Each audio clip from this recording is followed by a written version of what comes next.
This is a story of the soul's journey, told through 4 faces.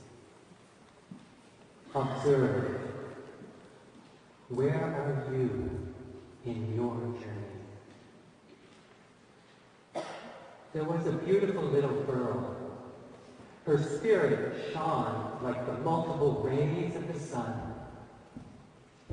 Everyone delighted in her company. She was natural and free, the embodiment of joy itself. She trusted everyone, and that trust was returned. When people met her, they could not help but smile spontaneously. She had the power to transform even the saddest of souls. This little girl's freedom was the freedom of innocence. She seemed somehow fearless and very happily lived that way. She had no awareness of danger, no concept of what it meant to stay safe. Hers was a totally joyous life. She was free. She was powerful. She was innocence.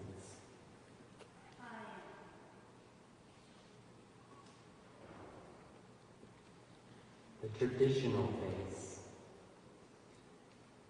Before too long, the adults who journeyed with her in life began to fear for the little girl's safety, and so they began to put up fences, invisible boundaries to keep danger at bay. They created rules, guidelines to keep her in and to keep danger out. They were determined to look after this precious gift of free spirit that had been entrusted to the world. And the innocent one grew, and where she had once delighted in the sweet chasing of gentle breezes in the open field, or in the precarious climbing of a gnarled tree, and now she could no longer do as her spirit wished. The rules said that there were dark and unknown creatures in the forest, and that the fields were far too open, leaving her too vulnerable and alone.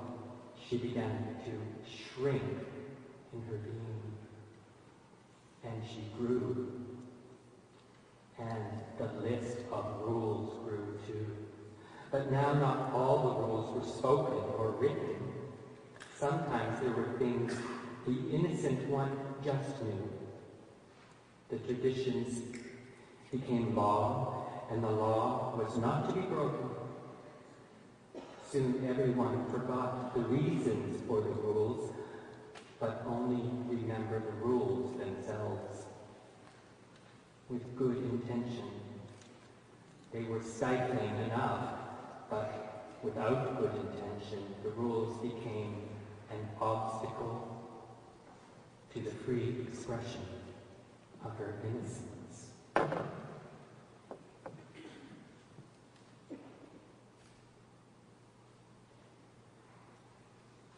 I am who you say I am. The modern face. The rules protected her from what was outside. Now she could not help but remember the freedom, the long experience of unfettered delight. For this now not so innocent one, there was a great sorrow. She rebelled. She fought the boundaries. She ran from them seeking freedom. She mustered her courage and energy, and alone or together with others, she created revolutions, took up causes and crusades, desperately fighting to regain her half-remembered freedom. For the first time in a long time, she felt a kind of relief. At least she didn't have to follow those senseless rules anymore. Indeed, she began to make up the rules herself. New rules. New modern rules. rules that kept the past out, rules that rejected the old traditions. She had created a revolution revolving back to where she began. But she was unable to break free, unable to create a new way because hers was the face of reaction based on the energy of discontent. The struggle became a new set of walls, a prison in itself.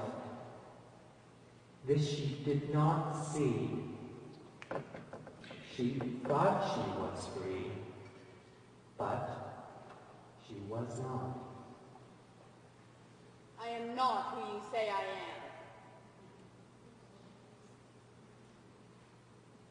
The spiritual face.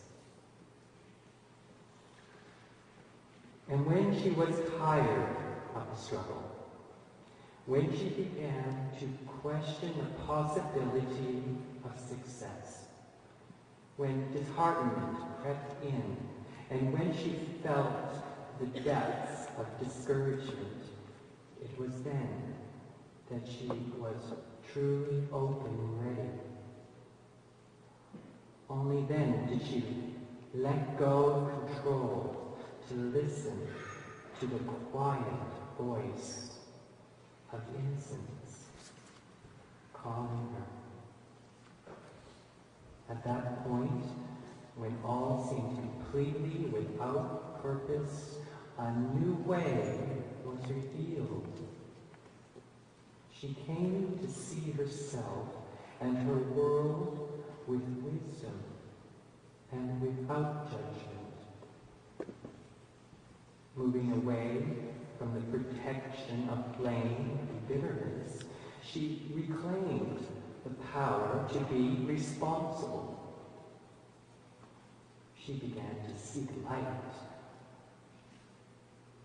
As the not-so-innocent one rose tentatively from her shadow, her courage allowed her to reach out beyond anything she consciously knew and began to ask new questions. Who am I, really? Who is God? What is the meaning of life? And because her heart was honest and true, because her questions came from the core of her innocence, deep within, her questions were answered. And transformation, the journey home to innocence,